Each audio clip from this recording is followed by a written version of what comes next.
Hello students. आज आज के इस वीडियो में हम व्याकरण के कुछ और जानकारी आपको देंगे और आज के इस क्लास में मैं आप लोगों को व्याकरण की विशेषण एडजेक्टिव के बारे में आप लोगों को जानकारी दूंगा। विशेषण होता क्या है और विशेषण के कितने प्रकार होते हैं। तो आज के हमारे इस वीडियो में हम विशेषण के बारे में अध्ययन करेंगे और विशेषण के प्रकार कितने होते हैं इसके बारे में अध्ययन करते हैं। तो सबसे पहले आपको पता होगा कि आप लोग पिछले क्लास में भी अध्ययन कर चुके हैं कि विशेषण क्या होता है। जनरली तौर पर अगर हम देखें तो संज्ञा व सर्वनाम शब्दों की विशेषता बताने वाले शब्द विशेषण कहलाते हैं। संज्ञा व सर्वनाम शब्दों की विशेषता बताने वाले शब्द विशेषण कहलाते हैं। अब यहाँ पे हम देखें तो जितने भी इस संसार में जीव जंतु हैं या वस्तुएं हैं, उन सभी जीव जंतुओं की या वस्तुओं की कोई ना कोई एक विशेष गुण उसमें होते हैं। वही गुण जो होते हैं वो उसकी विशेषता को प्रकट करते हैं। ठीक है, जैसे मैं प्राणी देख रहा हूं, जैसे लोमड़ी की क्या विशेषता होती है? वो एक चालाक जानवर होता है। हाथी क्या है? हाथी विशालकाय जानवर मानी गई है। उसी तरह से चीता जो है बहुत फुर्तीला होता है और तेज दौड़ता है, वो उसकी विशेषता है। तो यहाँ पर हम देखें, सिंपली तौर पर अगर हम देखें तो संज्ञा व सर्वनाम शब्दों की विशेषता बताने वाले शब्द विशेषण कहलाते हैं। एक लाइन में इसकी परिभाषा अगर हम देखें तो संज्ञा व सर्वनाम शब्दों की विशेषता बताने वाले शब्द विशेषण कहलाते हैं। आइए इसके प्रकार के बारे में देखते हैं। ये तो है इसकी परिभाषा, संज्ञा व सर्वनाम शब्दों की विशेषता बताने वाले शब्द विशेषण कहलाते हैं। फॉर एग्जांपल यहाँ पर मैंने लिखा है, चीता का शरीर लचीला और फुर्तीला होता है। जैसे आपको पता होगा चीता काफी तेज दौड़ता है ना, तो वो उसकी विशेषता है। इसी तरह से चीता का जो शरीर होता है लचीला और फुर्तीला होता है, उसी कारण से वो काफी तेज दौड़ता है। ये इसकी विशेषता है, लचीला और फुर्तीला। यहाँ पर ये विशेषण शब्द है। ठीक है, तो ये हो गए विशेषण। अब इसके प्रकार क्या है? विशेषण के भेद। विशेषण के भेद जो है चार होते हैं। पहला है गुणवाचक विशेषण, दूसरा है संख्यावाचक विशेषण, तीसरा है परिमाणवाचक विशेषण और चौथा है सार्वनामिक विशेषण। विशेषण के चार भेद होते हैं। पहला है गुणवाचक विशेषण, दूसरा संख्यावाचक विशेषण, तीसरा परिमाणवाचक विशेषण और चौथा है सार्वनामिक विशेषण। अब इनके बारे में एक करके अध्ययन करते हैं। सबसे पहले आते हैं गुणवाचक विशेषण। गुणवाचक, जैसा कि नाम से स्पष्ट है, गुणवाचक मतलब किसी भी संज्ञा व सर्वनाम के गुण को बताया, इसमें क्या विशेष गुण है तो उसको प्रकट करेगा। तो गुणवाचक विशेषण में किसी भी संज्ञा सर्वनाम, इन शब्दों संज्ञा और सर्वनाम के गुण को जो है विशेष रूप से प्रकट करते हैं, वो होता है गुणवाचक विशेषण। किसी संज्ञा या सर्वनाम के गुण, दोष, आकार, स्वाद आदि की विशेषता बताने वाले शब्द गुणवाचक विशेषण कहलाते हैं।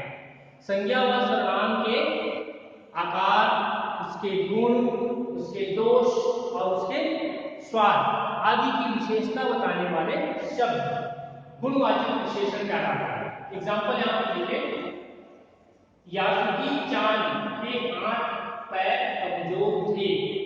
यहाँ पर क्या बताया जा रहा है? यासुकी चांद के हाथ पैर क्या थे? कमजोर थे। मतलब उस व्यक्ति में क्या दोष था, उस दोष को बताया जा रहा है। यहाँ पर मैंने लिख दिया में दोष, उसके अंदर क्या दोष है। यहाँ पर देखिए उसके हाथ पैर कैसे थे? कमजोर थे, ये इसकी दोष है। तो यहाँ पर ये कमजोर जो है आपको क्या करेगा? विशेषण। कौन सा विशेषण? दोष। उसके अंदर जो दोष है उसको बताया जा रहा है। ठीक है, इस तरह से दूसरा है महक, छोटी और नाजुक सी थी, वो उसका गुण है।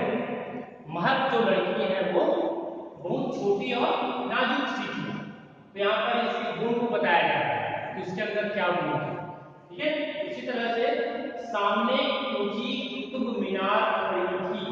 कुतुब मीनार मतलब क्या होता है? एक ऊंचा इमारत है ना।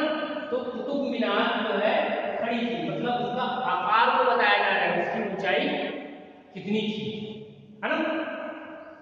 यह पीली साड़ी मारती है, यहाँ पर पीली साड़ी की बात हो रही है। यहाँ पर क्या हो गया?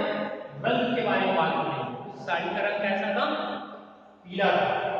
ठीक है, मीठे आमों का मौसम आ गया। अब यहाँ पर आम के स्वाद को बताया जा रहा है कि आम का स्वाद कैसा था? मीठा था। तो यहाँ पर मीठे आम का मौसम आ गया है, स्वाद के बारे में बताया जा रहा है। लास्ट है, मैं नरम और गुदगुदे बिस्तर पर लेट गया। मैं नरम और गुदगुदे बिस्तर पर लेट गया। ये स्पर्श को बताया जा रहा है कि वह बिस्तर कैसा था? नरम और गुदगुदा था। इस तरह से गुणवाचक विशेषण के अंतर्गत संज्ञा व सर्वनाम के गुण, दोष, आहार आदि की विशेषता बताने वाले शब्द गुणवाचक विशेषण कहलाते हैं। नेक्स्ट है आपके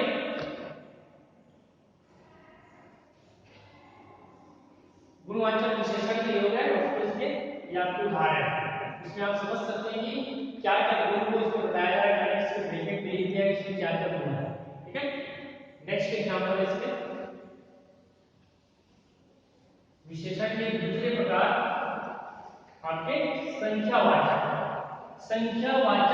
विशेषण।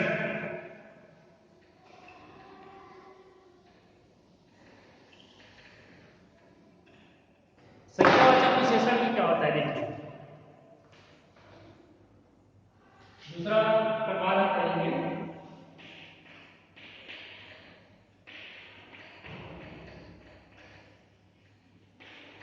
संख्यावाचक विशेषण।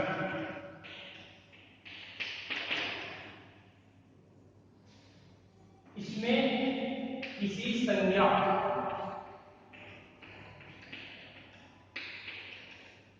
या सर्वनाम की संख्या बताई जाती है।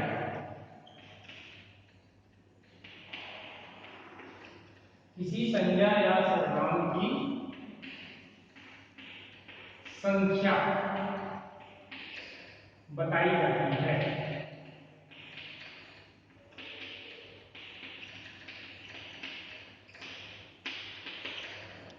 ठीक है, संख्यावाचक विशेषण में होता क्या है? किसी संज्ञा या सर्वनाम की संख्या को बताई जाती है। संख्या मतलब उसके डिजिट को बताया जाता है, कितने, है ना। इसके एग्जांपल देखिए,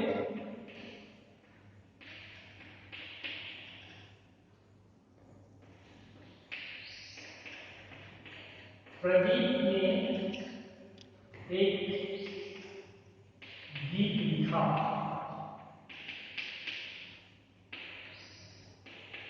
प्रदीप ने एक गीत लिखा। यहाँ पर एक जो है संख्या है, इसमें इसकी परिभाषा दी गई है, किसी संख्या सर्वनाम की संख्या बताई जाती है। इसमें संख्यावाचक विशेषण। यहाँ पर प्रदीप ने एक गीत लिखा, यहाँ पर उनको संख्या को बताया जा रहा है, एक दो जो भी है ना। प्रदीप ने एक गीत लिखा। दूसरा एग्जाम्पल,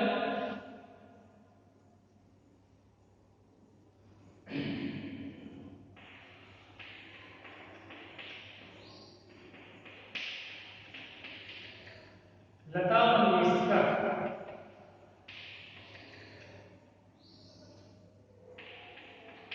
ने गीत सुनाया तो 2 लाख लोग सिसक पड़े। यहां पर भी क्या है? संख्या है 2 लाख। ठीक है, यहाँ कितना है? 1।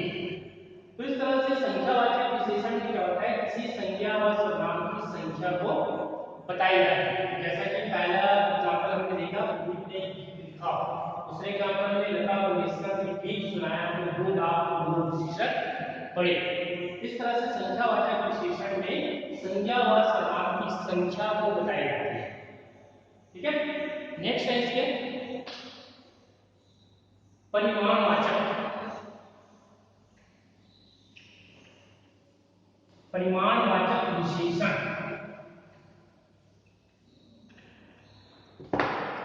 परिमाणवाचक विशेषण में क्या होता है?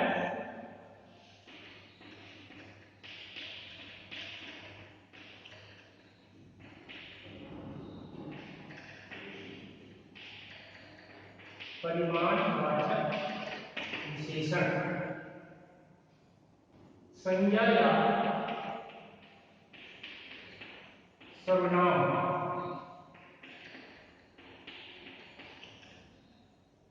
का परिमाण। परिमाण मतलब यहां पर मात्रा बताएंगे।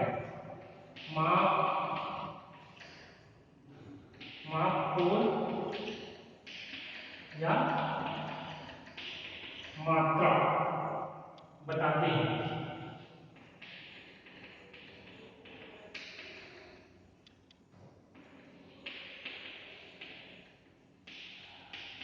जिन्हें गिना नहीं जा सकता।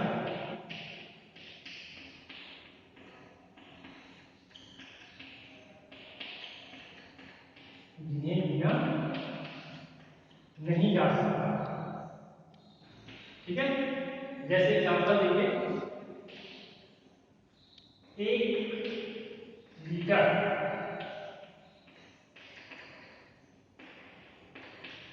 दूध दे दीजिए। इसको हम गिन सकते हैं क्या? 1 लीटर दूध को गिन सकते हैं, लेकिन यहाँ पर क्या बताया जाता है? उसके परिमाण, मात्रा को बताया जाता है कि कितना लीटर दूध है? 1 लीटर दूध है, लेकिन हम इसको गिन नहीं सकते, अनकाउंटेबल है। ठीक है, इसलिए ये परिमाणवाचक है। दूसरा है गांव से एक टोकरी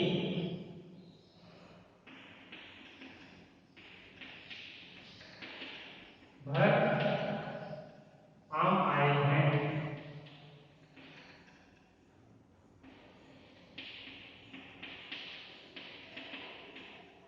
अब यहाँ पर देखिए दूसरा जो एग्जाम्पल है, इसमें बोला है गांव से एक टोकरी भर आम आए हैं। तो यहाँ पर गांव से जो एक टोकरी आम की जो बात हो रही है, उसमें एक टोकरी आम की जो बात हो रही है, लेकिन उस टोकरी में कितने आम हैं उसकी संख्या नहीं बताई गई है। ठीक है, तो इस तरह से गांव से एक टोकरी भर आम आए हैं, उसकी कितनी संख्या मुझको नहीं पता है। इस तरह से इसमें परिमाणवाचक की संज्ञा सर्वनाम का परिमाण मतलब माप, तोल और मात्रा को बताया जाता है, जिन्हें गिना नहीं जा सकता। एक एग्जांपल और देखते हैं।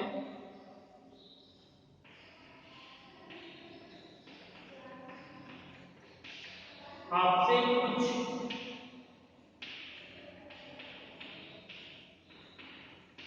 सहायता मांगने आया हूं।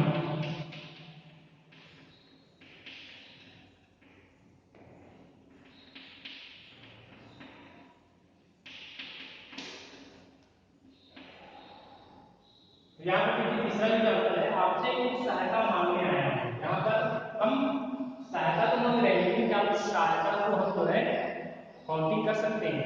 नहीं गिन सकते, है ना। तो ये जो होता है परिमाणवाचक विशेषण में क्या होता है? संज्ञा और सर्वनाम के परिमाण को बताया जाता है, उसकी मात्रा को बताया जाता है, माप तौल को बताया जाता है, जिन्हें गिना नहीं जा सकता। एग्जांपल के जरिए आप समझ सकते हैं कि ये अनकाउंटेबल है कि काउंटेबल है। ठीक है, ये परिमाणवाचक में संज्ञा और सर्वनाम का परिणाम बताया जाता है, जिन्हें गिना नहीं जा सकता। इसके बाद आते हैं अंतिम सार्वनामिक विशेषण। सार्वनामिक विशेषण जैसे कि नाम से स्पष्ट है, सार्वनामिक विशेषण के अंतर्गत सर्वनाम शब्द आते हैं। चौथा है सार्वनामिक विशेषण।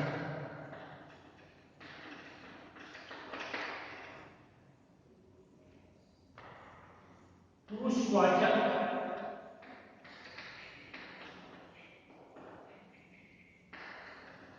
सर्वनाम से भिन्न, सर्वनाम से भिन्न कोई सर्वनाम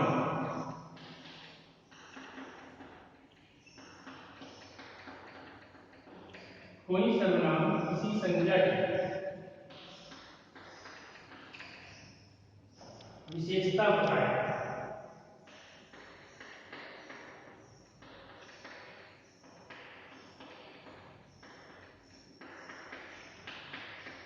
किसी संज्ञा की विशेषता बताए तो उसे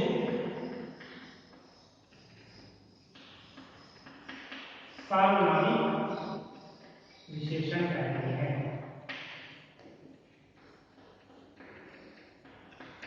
सार्वनामिक विशेषण कहते हैं। ठीक है, अब यहां पर देखिए इसकी जो परिभाषा उसमें देखिए, पुरुषवाचक सर्वनाम से भिन्न कोई सर्वनाम किसी संज्ञा की विशेषता बताए तो उसे सार्वनामिक विशेषण कहते हैं। अब इसकी एग्जांपल देखिए कैसे। पहले एग्जांपल लेते हैं, वह कलम मुझे दीजिए।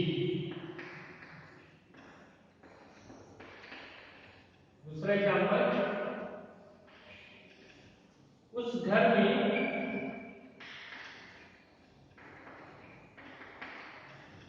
कौन रहता है?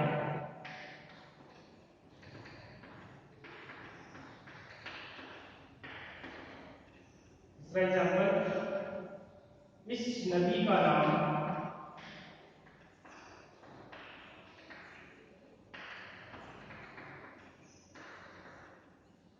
कामना मूर्ति है।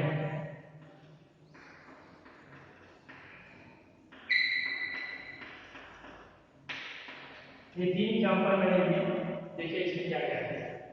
वह कलम मुझे दीजिए। अब इसकी परिभाषा पे अगर हम गौर करें उस आधार पर देखिए, पुरुषवाचक सर्वनाम से भिन्न कोई सर्वनाम किसी संज्ञा की विशेषता बताए उसे सार्वनामिक विशेषण कहते हैं। यहाँ पर देखिए वह क्या हो गया, ये सर्वनाम शब्द हो गया, कलम क्या हो गया, संज्ञा हो गया, है ना। यहाँ पर ये जो सर्वनाम शब्द है इस कलम की विशेषता बताई जा रही है, इस संज्ञा शब्द की विशेषता को बताया जा रहा है कि वह कलम मुझे दीजिए। इसी तरह से देखिए उस भी क्या है, सर्वनाम हो गया, और घर क्या हो गया पर संज्ञा शब्द हो गया। यहाँ पर उस घर में कौन रहता है ये उसकी विशेषता बता रहा है। ठीक है, इसी तरह से इस जो है सर्वनाम हो गया, नदी संज्ञा हो गया, इस नदी का नाम कामना मूर्ति है। इस तरह से आज हमने जो विशेषण के बारे में अध्ययन किया और विशेषण के प्रकार कितने होते हैं इन सब के बारे में अध्ययन किया। इसका एक बार और मैं रिवाइज कर देता हूँ। विशेषण संज्ञा और सर्वनाम शब्दों की विशेषता बताने वाले शब्द विशेषण कहलाते हैं। जैसे यहाँ पर एग्जाम्पल मैंने लिया है, चीता का शरीर लचीला और फुर्तीला होता है। ठीक है, संज्ञा व सर्वनाम शब्दों की विशेषता बताने वाले शब्द विशेषण कहलाते हैं। विशेषण के भेद गुणवाचक विशेषण, संख्यावाचक विशेषण, परिमाणवाचक विशेषण और सर्वनामिक विशेषण चार प्रकार होते हैं। तो गुणवाचक विशेषण में संज्ञा व सर्वनाम शब्दों के गुण, आकार, दोष और उसके स्वाद के बारे में बताया जाता है, उसके क्या विशेष गुण है। ठीक है, इसके बाद आता है संख्यावाचक विशेषण में क्या होता है, संज्ञा व सर्वनाम की संख्या, वहां पर संख्या को बताया जाएगा। ठीक है, एग्जांपल के लिए आप समझ सकते हो। और परिमाणवाचक में क्या होता है कि हम उसके परिमाण के बारे में बताते हैं, माप तौल और मात्रा के बारे में बताते हैं, कितना है जिसे गिना नहीं जा सकता। सार्वनामिक विशेषण में आप देख रहे हैं, सार्वनामिक विशेषण में पुरुषवाचक सर्वनाम से भिन्न कोई सर्वनाम किसी संज्ञा की विशेषता बताए उसे सार्वनामिक विशेषण कहते हैं। वह कलम मुझे दीजिए, यहाँ पर वह क्या हो गया, सर्वनाम शब्द हो गया, कलम संज्ञा हो गया, और इस तरह से ये सार्वनामिक विशेषण है। उस घर में कौन रहता है, उस यहाँ पर सर्वनाम हो गया, घर संज्ञा हो गया। इसी तरह से इस यहाँ पर सर्वनाम हो गया, संज्ञा, इस तरह से ये इस नदी का नाम कामना होती है। ठीक है, तो इस तरह से आज की वीडियो में हमने विशेषण के बारे में अध्ययन किया और विशेषण के भेद क्या होते हैं इन सब के बारे में अध्ययन किया। और भी अगर कोई डाउट होगा तो आप मुझसे कांटेक्ट कर सकते हैं। अब इसके बुक में जितने भी एक्सरसाइज दिए गए हैं विशेषण संबंधित, उन सभी एक्सरसाइज को आपको कंप्लीट करके अपनी कॉपी में नोट करना है और विशेषण और विशेषण के प्रकार इन सबके बारे में एग्जाम्पल सहित अपनी कॉपी में नोट करना है। आज के लिए इतना ही। नेक्स्ट वीडियो में और मैं आपको जानकारी दूंगा व्याकरण संबंधित।